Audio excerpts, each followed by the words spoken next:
The signal wasn't supposed to exist. It came from the dead edge of the Orion Rift, where humanity's last fleet vanished 2 centuries ago.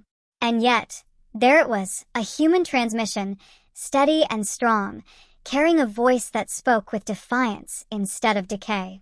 The Galactic Concord was built on peace, order, and collective memory, and in that memory, Earth was gone.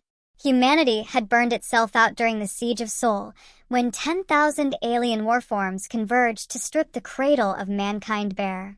Every archive agreed. The Terrans fought like madmen, then fell silent forever. Their fleets disintegrated. Their worlds turned black. Their species became legend, a cautionary tale about what happens when emotion outweighs reason. But when the signal appeared, even the oldest archivists trembled. It wasn't background noise. It wasn't static. It was an old Earth code, pulsing through subspace, repeating 3 chilling words in perfect, defiant cadence. "We are returning." Within hours, the Concord's council chambers erupted into chaos. The Drenkari envoys hissed that it was a trick. The Seraphites called it an omen. Only the Creel, the insectoid race who had once fought beside the Terrans, clicked their mandibles in what could only be described as joy. They said humanity would never stop fighting, whispered Chancellor Vree of the Creel, staring at the transmission waveform. Perhaps the stars have grown quiet because they were listening, waiting for them to speak again. Deep within the nebular fields of the Orion Rift, where no light should linger, the fleet stirred. Once, they had been the pride of humankind, the Aegis Armada, 700 ships forged in desperation as Earth fell. They had fled not to surrender, but to vanish, slipping into the rift where enemy sensors could not follow. Generations had passed inside those ships, entire societies forming within titanium corridors. The children of those first soldiers grew up beneath artificial suns, their lullabies the hum of plasma drives and the soft pulse of red alert sirens. They had not forgotten who they were. They had not forgiven what had been done. Admiral Alara Holt stood at the command viewport of the flagship Sol's Wrath. The ship's hull still bore the scars of the siege of Mars, gouges melted into its armor like claw marks from gods. Her crew moved like phantoms, their uniforms faded, but their eyes alive with fire. Status of the fleet? Alara's voice carried across the bridge like cold steel. All reactors stable. The quantum sails are charged. Communication arrays are open. The signal's been received galaxy-wide. Alara nodded. Then they know we're coming. In the silence that followed, she stared out into the rift. Out there, beyond the veils of plasma mist, were civilizations that had feasted on Earth's bones, the ones who mined her oceans, who turned her cities into alloy and ash. They had forgotten humanity's promise, her fury, her infinite audacity. Now the forgotten fleet, carved out of myth and memory, would return to make the stars remember. Set course for the Concord worlds, Alara ordered quietly. Humanity is no longer extinct. But as the fleet ignited its drives, a sensor alarm howled. Dozens of unknown signatures were emerging from the rift's shadows, massive, serrated shapes moving with impossible precision. The officer at comms froze. "Admiral, they're human. Old registry codes. Ships from the original fleet, but those vessels were lost centuries ago." Alara's heart turned to ice. "Put them on screen." The view shifted, and for the first time in 200 years, the void filled with ghost ships, bearing the insignia of Earth's long-dead colonies. Some were wrecked, others refitted with alien armor, their hulls pulsing with crimson energy. They hailed first. The face that appeared on the screen was human, but its eyes glowed like coals. "Admiral Holt," the figure said, "you left us behind in the dark. Now we serve a new master." Alara's gaze hardened as the rift's shadows lit up with red warlights. The forgotten fleet hadn't just survived, it had divided. And humanity's first battle in 2 centuries would be against itself. The first human shot in 200 years wasn't fired at aliens. It was fired at other humans. And across the Orion Rift, the ghosts of Earth turned their guns on each other beneath the screaming light of dying stars. Admiral Alara Holt's fleet hung in the black, 700 ships, their hulls lit by the spectral glow of charged particle cannons. Opposite them, the Crimson Reborn, a twisted reflection of humanity's past, drifted forward in perfect formation. Their vessels bore the shapes of Terran warships, but their metal was wrong. Organic, pulsing with faint red veins that ran like arteries. They were alive. Alera's voice was calm. "This is Admiral Holt of the Aegis Armada. Identify yourselves and stand down. You're using Earth registry codes. Those belong to humanity, not to whatever you've become." The crimson-eyed man on the main display tilted his head slightly, as if pitying her. "You call yourself humanity? You hid in this rift for centuries while the stars burned. You left us to die on the frontier worlds, to rot in silence. We found salvation in the harrowed light. We evolved." "Evolved," Alera repeated bitterly. "Or enslaved." The man smiled, and the static hissed like laughter. "If slavery grants strength, then perhaps freedom was humanity's greatest weakness." The bridge fell silent. Across the fleet, crews listened to that transmission in disbelief. Voices from humanity's own bloodline, twisted by centuries of exile and alien influence. The sense of unity that had defined the Aegis Armada flickered with unease. Alera knew that feeling too well. She had grown up hearing stories of the frontier abandonment, the betrayal of those colonies when Earth fell. Billions left behind to face extinction while the core worlds burned. Now, 2 centuries later, those descendants had returned, not as victims, but as conquerors. Her tactical officer leaned closer. "Ma'am, they're powering their cannons." Alera's hand closed into a fist. "Then they've made their choice." The first shot came from Soul's Wrath. A line of light, pure white, cutting through black space like divine judgment. It struck one of the Crimson ship's dead center, ripping its living armor open. No explosion, just a bloom of glowing tissue that dissolved into fragments. Then the rift erupted into war. Missiles and plasma fire lit the darkness, painting it with brief suns. The void screamed with the sound of engines and death. On one side, the true-born humans of the Aegis Armada, their ships crafted from steel, resolve, and memory. On the other, their lost kin, bound to alien technology, half human and half nightmare. In the chaos, Alera's command ship was struck. A lance of crimson energy tore through Deck 12, venting entire corridors to space. Sirens wailed. "Damage control, report. Containment field holding, but we've lost the starboard reactor conduit. Route power through secondary arrays," Alera barked. "We can't lose the drives." The ship shook again. A reborn frigate had latched onto their hull, physically. It was attaching itself like a parasite, drilling through armor plating. "Boarders incoming," shouted the security chief. For the first time in generations, Terran Marines fought hand-to-hand inside their ships. The corridors of Soul's Wrath became rivers of fire. Metal boots crashed against steel floors as pulse rifles spat blue plasma bolts. But the enemy didn't die easily. Their bodies regenerated, their wounds knitting together with the shimmer of alien light. Captain Miles Doran, Alera's second-in-command, led the defense line. His armor was old, dented, and blackened from centuries of use, but his heart burned fresh. "They bleed like us," he roared as his squad cut down a wave of crimson intruders. "Keep shooting until they stop moving." Alera watched from the bridge's tactical feed as her people fought with a ferocity the galaxy had forgotten. The Aegis Armada might have been exiled, broken, or half-legend, but in the crucible of this battle, they were human again. And humanity, she thought, was never meant to fade quietly. Then came a voice over the comms. It wasn't from her ship. It wasn't even from the enemy.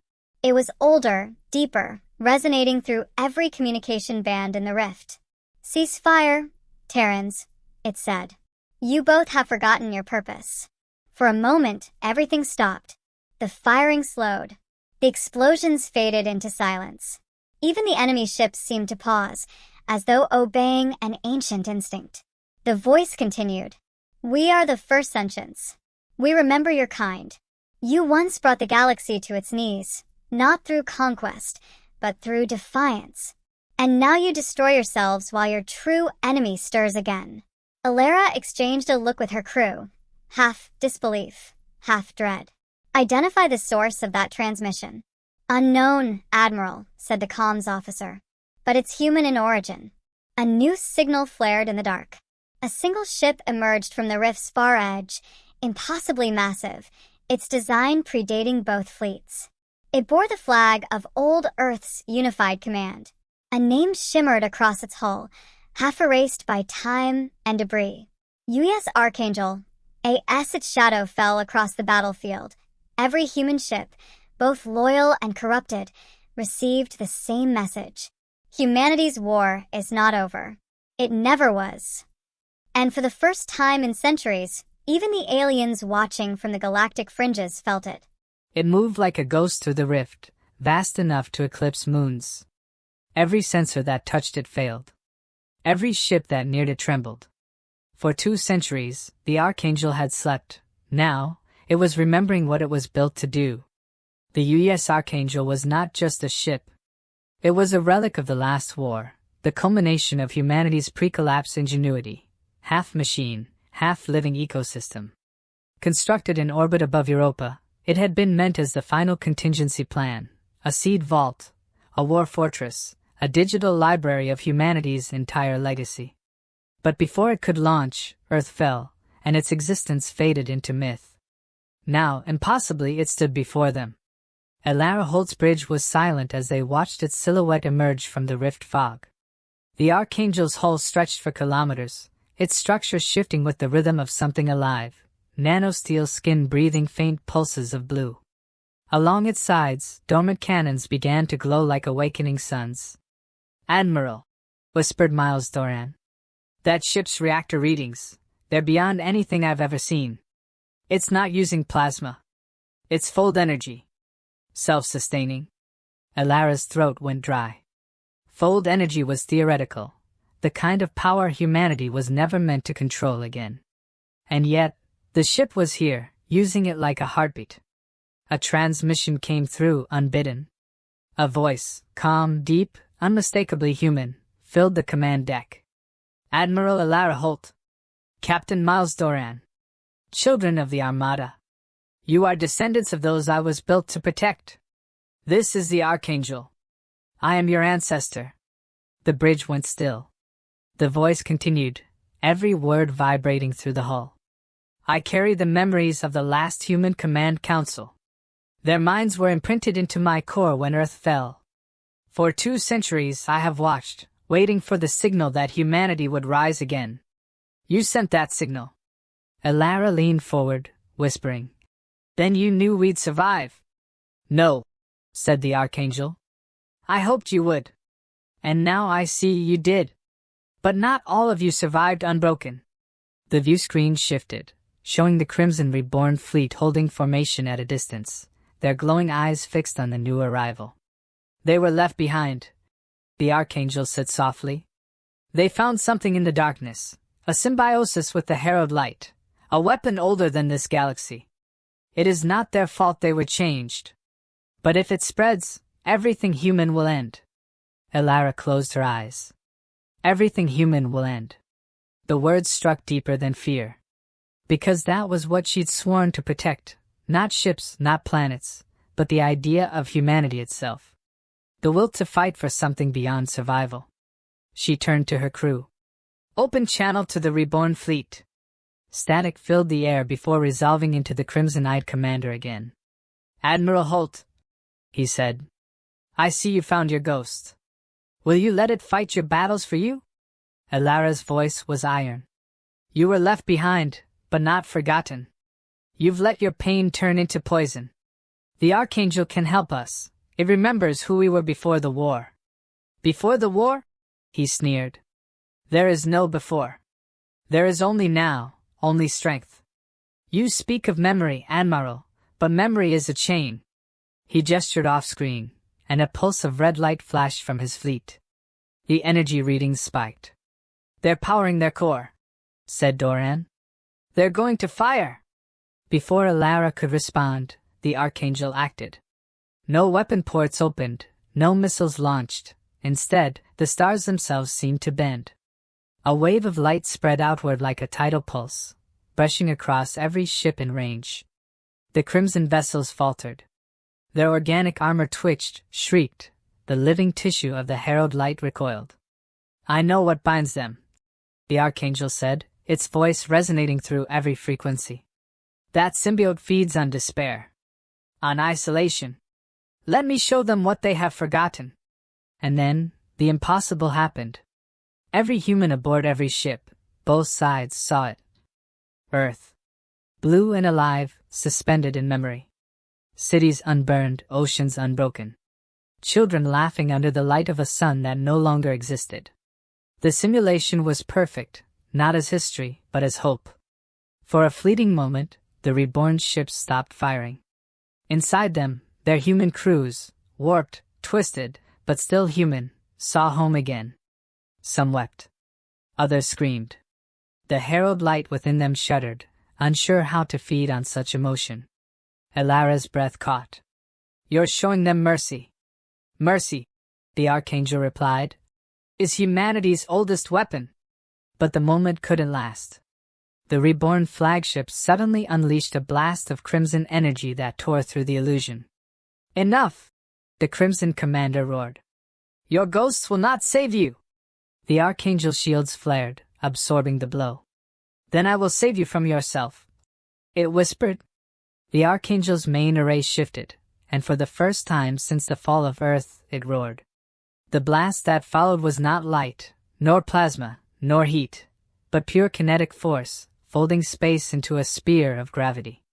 The reborn fleet fractured like glass struck by a hammer. Dozens of ships shattered in silence. The rest scattered into the dark, fleeing toward the edge of the rift. Elara stood transfixed as the shockwave rippled past. What kind of weapon is that?" "The kind humanity swore never to use again," said the Archangel. "Because it kills more than flesh. It kills hope." The rift was quiet again, for now. But sensors flickered with something else, deeper signals pulsing from the galactic edge. Unnatural geometries. Rhythms that didn't belong to human or alien minds. "They are coming," the Archangel said gravely. "The ones who gave the herald light its hunger. The ones your ancestors once feared above all else. The Eidolon swarm has awakened." As the rift began to twist and scream, Elara watched the stars shift into impossible patterns, and realized that this battle had only been the rehearsal. The real war, the one humanity had been born for, was just beginning. The stars were no longer still. They bent, cracked, and bled light, as if space itself was screaming. And from that impossible wound in the galaxy, something older than life crawled through. The Eidolon swarm did not arrive in ships. It was the ships, living fractals of glass and bone, folding across dimensions in motions no physics could explain. Each fragment of the swarm pulsed with blue-white minds, communicating in frequencies that burned through comms and sensors alike. The Galactic Concord's fleets, the same ones that had once hunted humanity, gathered at the Orion Rift's edge, drawn by panic and disbelief. Billions of eyes across the galaxy watched from afar as the impossible unfolded. For the first time in recorded history, every species looked to humanity for answers. Admiral Elara Holt stood at the command deck of the Soul's Wrath, her face lit by the pale glow of the Archangel looming beyond the viewport. The Archangel's voice filled the air, calm despite the growing distortion of reality. The Eidolons are not invaders. They are harvesters. They come for civilizations that have forgotten what it means to fight. Alara's jaw tightened. Then they'll find us remembered. The Aegis Armada maneuvered into a spear formation beside the Archangel. Thousands of human ships, scarred, ancient, some barely holding together, aligned as one. Across comms, the voices of the Crimson Reborn crackled through, hesitant but present. The crimson-eyed commander, who once sought her death, now appeared on the display. "Admiral Holt," he said quietly, "the harrowed light burns inside us, but we can control it. We want to fight." Elara studied him for a long moment, then "Stand with us. Let the galaxy see what it means to be human." He nodded once. "Until the end." And with that, humanity was whole again. The Battle of the Rift began as no battle should, in silence. The swarm didn't attack. It simply arrived, phasing through matter, rewriting reality as it touched hulls and moons. Ships disintegrated without fire, just erased from existence. The Archangel unleashed its fold cannons, bending gravity into blades. Entire portions of the swarm were crushed into singularities, yet they reassembled moments later, adapting. They learn, the Archangel warned. Every strike we make becomes part of them. Then we'll give them too much to learn from, Illyra said grimly. All ships attack. The void ignited. Human ships darted through impossible geometries, engines flaring like stars reborn. Pilots sang through open comms, old Terran battle hymns forgotten by every other race. Drones launched by the thousands, forming shifting shields of plasma. The reborn fleet fought beside them, crimson and silver twisting together in radiant fury. When one ship fell, its explosion carried the force of 10 more, humanity using its own destruction as a weapon. From every world, the aliens who had once mocked mankind watched in awe. They saw humans fight like creatures who had already died once, who had nothing left to lose but the memory of who they were. And for the first time, the Concord's Command Council, once humanity's executioners, sent word. Humanity leads. We follow. But even courage has a cost. The Archangel's voice began to fracture. Illyra, my power is fading. The Eidolons are feeding on the fold currents. They are unraveling the field that sustains me. Illyra stared at the tactical map, the swarm's mass expanding like a cancer. Then we take them with us. You would die for this galaxy, the Archangel asked softly. I'd die to prove we were worth saving, she said. But I won't die quietly. The Archangel hesitated, and then, like a parent conceding to a child's impossible courage, it responded. Then I will give you the last gift of Earth. The Archangel opened its hull. A storm of light erupted from within. Not a weapon, not energy, but memory. Every human emotion, every voice, every moment from Earth's history, billions of souls recorded before the fall, were released into the rift. The Eidolons froze. The collective consciousness that devoured despair was suddenly flooded with something it had never encountered. Hope. Scenes of love, laughter, defiance, art, and sacrifice poured into its infinite mind. The swarm's geometry began to collapse, unable to process such chaos, such beauty. Illyra saw it happen through the viewport, the Eidolons fracturing, folding in on themselves, consumed by the very humanity they came to extinguish. But the Archangel was dying too. Its energy matrix destabilized, its voice dimming. Admiral Holt, my systems are collapsing. The fold core will breach. Illyra looked around her bridge, faces streaked with tears, blood, and light. Then we go with you, she said. Together.